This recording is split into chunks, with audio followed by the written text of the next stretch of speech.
Alright guys, so this one is a virgin. That will be the first run finally after 5 episodes. I think it's about time. GPS is on, track, start. Perfect pass is all the way to the right. And our magnets are doing exactly what they're supposed to do. First run, fresh new build. Should be pretty interesting.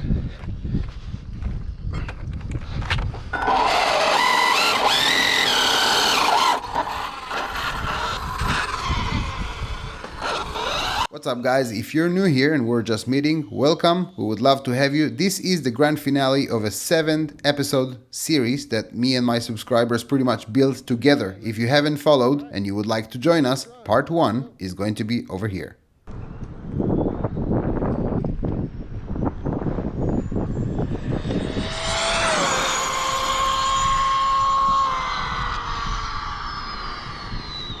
Seems like a good pass.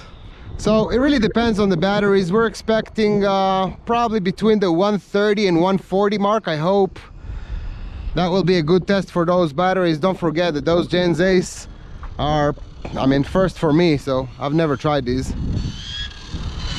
But it was good, the car was stable. Everything worked like it should, so happy about that. Stop, read. 136, that's about what we expected. That's good first run for this one. I'm gonna pull some dialogue, even though we don't really have to, because I don't think there's enough load, and probably gear it up. But that's about what we expected from this fresh build. 136, that's about what we want for the guys, and it's one of those gearing that you can take and kind of play around with it with your buddies and whatnot. So good all-around solid build. So 136 miles an hour for a first run, I'll take it. That was pretty good. And those slicks, definitely a good bet. I like that for now. Now this is how we connect our dialogue. Like I told you, you put that little Castle Quick Connect and it's just so much easier. You don't have to open everything. But let's look at dialogue. So pretty uneventful run, beautiful linear line with perfect pass. But if you take a look at our voltage drop, not a huge fan. 26 volts dropping only at 270. We'll see. It's just the first run, so I'm not going to judge by that, but I'm going to try it again and see exactly what the voltage dropped to. I really wanted to see the voltage in those Gen Z 6800 milliamps drop to about probably 27 and a half. It's a little bit too low for comfort, but we'll see on the next run. We did pull 7,000 watts and our temps were only 91. One good thing about this build that we can see is that we can gear up a ton. Now, if you guys want to stay within the 130, 140 mile an hour, like a 136 mile an hour run, no problem. That's great. Keep it like that, 34, 34, that works. But based on the amperage that we pulled, as you can see, we pulled only 276 amps, which means that we can gear up, and we can gear up a ton. Another thing that I want you guys to pay attention to and not forget is make sure that the power out is 100%. That tells us that perfect pass, or even without perfect pass, our calibration is proper and correct. 136 miles an hour, 276 amp, voltage drop to 26. That's kind of a telltale sign of what those batteries are doing without hitting them up, and at full charge, of course. Maybe the 8000 are different, but again, first time using those batteries. Let's gear it up a ton. Usually I would gear up like a tooth or two, maybe 3 teeth, depending on the setup. In this one though, I have a ton more, so I'm probably going to gear up about 4 teeth or 6 teeth at least, which is pretty unheard of. You're not supposed to do it, but we're just far enough. All right, let's give it a shot. Gearing up 6 teeth, let's go. All right, second run on this one. We geared up 6 teeth, see what we got, and now it's going to be the actual test to see if the car is stable enough, doesn't backflip and whatnot. Track, start. All right, looking good. So smooth when it's sensored, awesome.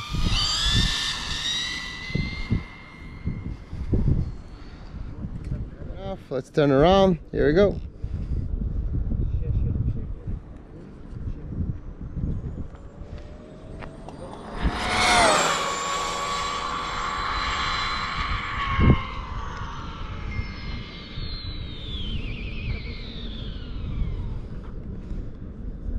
That was a good pass.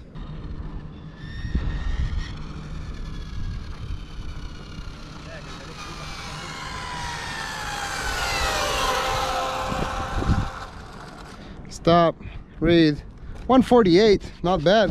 148 miles an hour. Yeah, we're gonna see 150 soon enough. That was only the second run for this build, so pretty happy about that. Awesome. All right, so 148 for the second run of its life. I'll take it. That's actually pretty impressive, both for the motor, the setup, and I guess the batteries. They drop voltage a little bit more than I want them to, but for a good day-to-day battery, not bad. Just and I think the car have more. So let's look at that log real quick. We picked at 360 amps, so I think we have probably, I don't know, I want to say like 5, 6, 7 miles an hour with this setup currently as it is. Once we geared up, voltage dropped to 26 again, so at least it's consistent, right? But that's pretty much it. So above those gears and above 150 miles, that's kind of the part that I'm going to respect other drivers that actually work super hard for their speeds. I think that up to about 150, it's just normal commodity. It happens on a daily basis with a lot of people out there. It's pretty much power that you buy. But so I'm not gonna share gearing any longer. 150 was my mark to where there's like a thin line between if it's okay to share gearing or when it starts to become a problem, because guys are working super hard to increase speed. So we're gonna stop here when it comes to sharing gearing for this car. I think this setup have an easy 150, 155 miles an hour in it. And that'll be it for this build. This is the dialogue. I'm actually a happy camper. All right, so back at the shop, let's have some conclusions. What do I think about the build? I like the build. I think it came out pretty solid, stable. I would love for you guys to have something in that nature if you're just looking for that 130, 40, 50. Now you can grow with it, and this is why we put XLX2 here versus the Mamba X8S. Don't forget, if you only want 130s all day long, that's all you want, and there are a lot of guys out there, you might be okay with Mamba X8S. But if you want to grow 130, 40, 50, maybe even touch the 155, maybe change to a GT platform and even more, yeah, XLX2 will just be more durable. When it comes to the battery, I like it. This was the first time that I ever used those Gen Z's. Nice batteries just for sheer size. They're actually pretty small relative to the other non-SMCs. Now, I say non-SMCs because SMC is something in its own category. We're going to talk about that in a second. I am personally more of a China Hobbyline guy just because I'm just so used to them, and I had great results with China Hobbyline throughout the years, And so that's why I usually run with these, but I gotta tell you, it was okay. Voltage drop was just slightly too much, more than I wanted, but still, they actually supported this build nicely with about 148 miles an hour, not about exactly, and they're just not as big. So I kind of like it. I kind of like the hard case. What I wanted for this build is to emphasize durability, mediocrity, and bashing type build, like someone that have GRP instead of foams like Gone Bananas, or someone that had bashing batteries versus like a speedrun dedicated battery and whatnot. So they actually fit beautiful to this project, and I took them honestly because they said bashing on them, and Gen Zace is a good brand name. So your decision, really. I'm working with with 3 of those companies. I'm not really going to tell you which one is which or which one to choose. Your decision depends on size, capacity. These are great. China Hobbyline are great. I work with China Hobbyline a lot. They're just great batteries. This is obviously the 6200 for the 4S, but they surprised me. It was great just for sheer size. Awesome. Now SMC, when I say it, it's in a category of its own. The thing with SMC, to my opinion, everything here is in my opinion, they are the best, strongest LiPo per weight and size that you can get in the market today.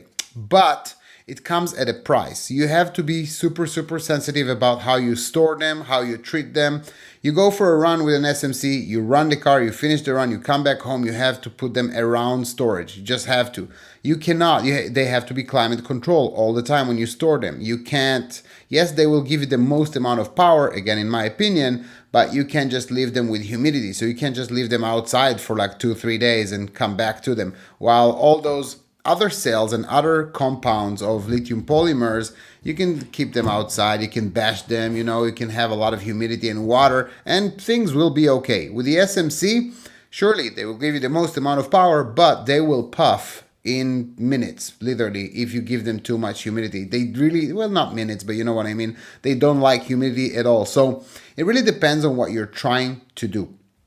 Now, if you're just buying 150 mile an hour car, 140, You might not need an SMC, necessarily. You might be okay with China Hobbyline, Gen Z's, HRBs. There's just so many out there. I'm not going to name all the companies.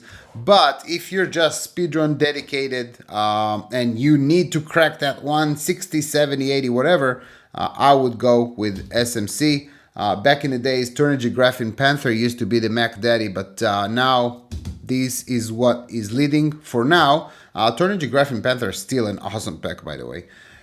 China Hobbyline and Gens Ace. I know it's a little bit confusing, but I really like all of them. They're all great batteries. So I might not be the right person to ask, hey, what exactly do you prefer me buying? In this build, I used those because they were just smaller, they were hard case, and they represented a bashing battery for me. Also, it says bashing, it was just perfect fit. Now, when it comes to the actual car, keep in mind that some of the things you will have your own opinions after a while. This entire series is just my opinion. You sometimes will try a different toe in the rear. You will try like a degree and a half or a 0 degree toe, and you might like it. This is what I like. You might love or hate those GRPs. I use foams most of the time, but for this specific build, those 130, 40, 50 guys, it was perfect. GRP up to about 130, 40, kind of safe, a lot cheaper, easier to deal with, easier to install. You don't have to shave them, trim them through it. You don't have to do anything. You don't really have to balance them also for those speeds. One more thing about those batteries, something that I told Gen Zace and I told China Hobbyline as well, and I know other people told them too. They will gain a lot. Guys, you will gain a lot from having 8 gauge wire in your cell. I mean, I'm pretty sure you guys are losing something here. So if Gen Zace want to keep up with what we do in China Hobbyline, I highly recommend, guys, start making them with 8 gauge. Completely up to you, but don't stay behind. If some companies will change to 8 gauge, I strongly recommend it. I already had a talk with China Hobbyline and Gen Zace about it, and it's completely up to them. Obviously, SMC comes with 8 gauge. 3 of them I like. Guys, this will conclude this build series. Thank you so much. Thank you for joining me. Thank you for your patience. I know this was kind of a long one. I'm happy that I got you guys going. If I helped someone, awesome. If I didn't, sorry. Many of you will have different opinions about things I've done here. This is, again, just my opinion for this build. This is how I see things. And some of you guys might like other things. So completely up to you. I really appreciate you guys. Raz Shifrin, I'm out.